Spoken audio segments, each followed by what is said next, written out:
Well, we've got the first poll for the Westminster elections that have shown the Brexit Party to be in the lead. Their support in this poll is not nearly as sizable as their support was in the polls for the EU elections, but it's pretty decent. They've got a 4-point lead. The BXP is currently sitting at 26% versus Labour in second place at 22%.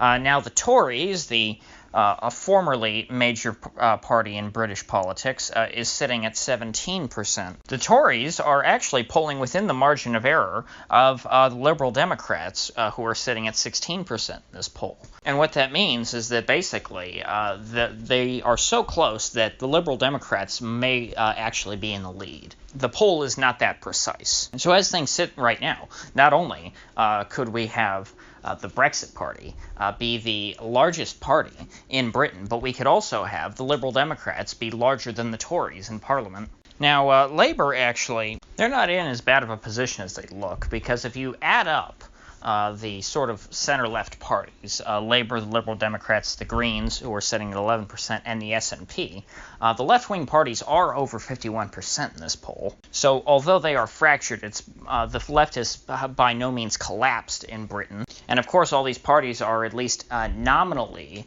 Europhilic, even though Jeremy Corbyn himself, as I've discussed, is a clear Eurosceptic. Now, what's even more interesting, though, is the seat projections. They look quite promising for the Brexit Party, though I'm not sure how reliable these seat projections are, because for those of you who don't know, the UK is basically kind of like the US in that they elect each MP individually in a single-member district. They don't have proportional representation or anything. So in order to win any seats in Parliament, you have to have the largest share of the vote within a particular district, just like in the U.S. And so therefore, a party could be doing quite well in terms of the national popular vote and not win any seats. I believe that happened to UKIP a few years ago. There was a year when UKIP got a significant portion of the national popular vote and won 0 seats in Parliament. And this is because their support was so spread evenly across the country that they were simply they didn't have a big enough share of the vote in any particular district to actually win a seat.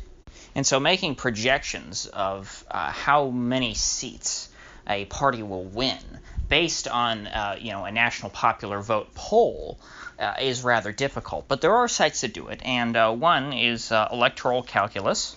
I'm not too familiar with how reliable their algorithm is, but they were cited by a couple places I saw, so I'll go ahead and take their prediction. According to their calculations, the Brexit Party at 26% would end up winning 306 seats. So that means that with their rather small, even though they're pretty small in terms of support, the parties are so fractured and the Brexit Party's support, I guess, is so widespread across the country that they would in fact be the largest party in 306 districts, according to these projections. And that is pretty close to a majority. So according to these projections, were the Westminster elections to be held today, Nigel Farage would almost certainly become the next Prime Minister of the United Kingdom. Now, based on the same projection, Labour would be at 205 seats. The Liberal Democrats would be at 33 seats. The Greens would have 1 seat.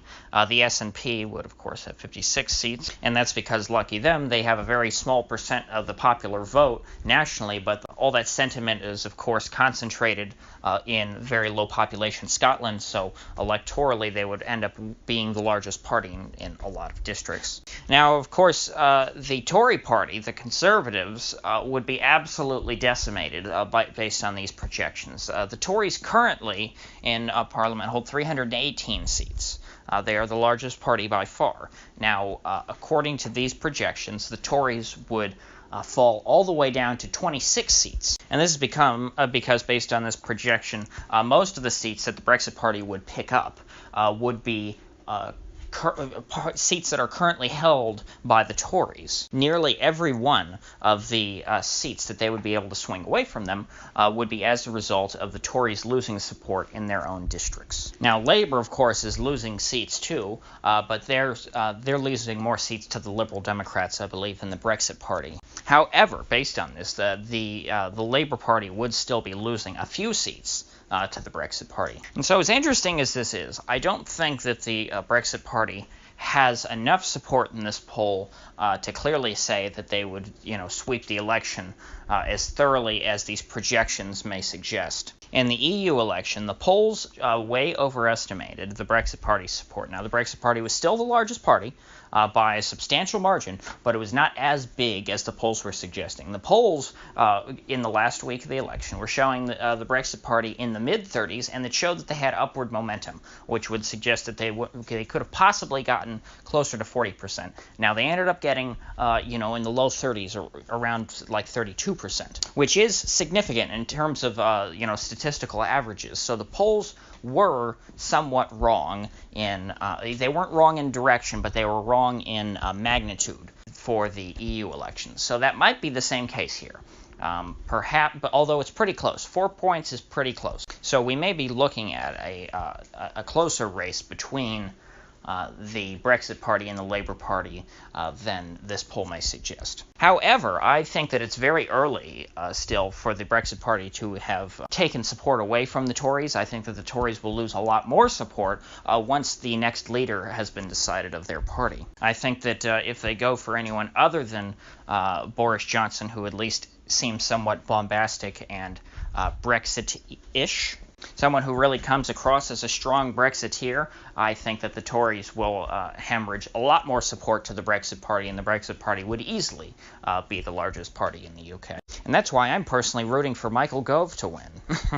Because, of course, even though Michael Gove was nominally a Brexiteer, from what I understand, his reputation is pretty well sullied in the UK, which means he probably won't win the leadership election anyway. But if we get someone else like May in there, well, then that would bode quite well for the Brexit Party and would almost, I think, at that point guarantee that Nigel Farage finally becomes the Prime Minister of the United Kingdom, which is something that I never in my wildest dreams expected to see. But boy, if that happens, I will have to thank my lucky stars for having been born into some of the most interesting times in political history. Now, something to keep in mind, Trump has endorsed Boris Johnson for the next Tory leader, which I think would probably hurt Bojo's chances, because I think even among the Tories, isn't Trump pretty unpopular in the UK? And if so, I'm not exactly sure why Trump would have endorsed Mr. Johnson, but we'll just have to see. I'm not sure if the Tory leadership election is long enough for them to actually do polls on it. I know that in Canada, when they have leadership elections, they do put out polls for those. But if any come out, I will be sure to probably do a video looking at that, because I'm very interested, because I think that will really determine what the prospects are for the Brexit Party moving forward, obviously, because if somebody like Boris Johnson gets in and actually ends up delivering Brexit, well, then there's really no need for the Brexit Party to exist, as Daniel Hannan put it. Much in the same way that without Hitler, there was no need for Winston Churchill. Without the EU, there is going to be no need in the eyes of most British people for Nigel Farage, which is unfortunate to me, since I mostly like Farage for his domestic policies, which are pretty American, but of course I'm sure that's why he's not all that popular in the UK. I know that civilian gun ownership is somewhat of a taboo. I know you folks like to be beat up by the cops with their billy clubs and all that. Certainly wouldn't want to defend yourselves against a gang of hooligans or anything. So on that note, I think I'll end off here today. If you gained anything of value from this video, I'd appreciate you clicking that like button and subscribing. And if you do subscribe, please do click the bell, because I do upload every day and I'd hate to have you miss one. So I'll see you back here either if I do a second video or tomorrow.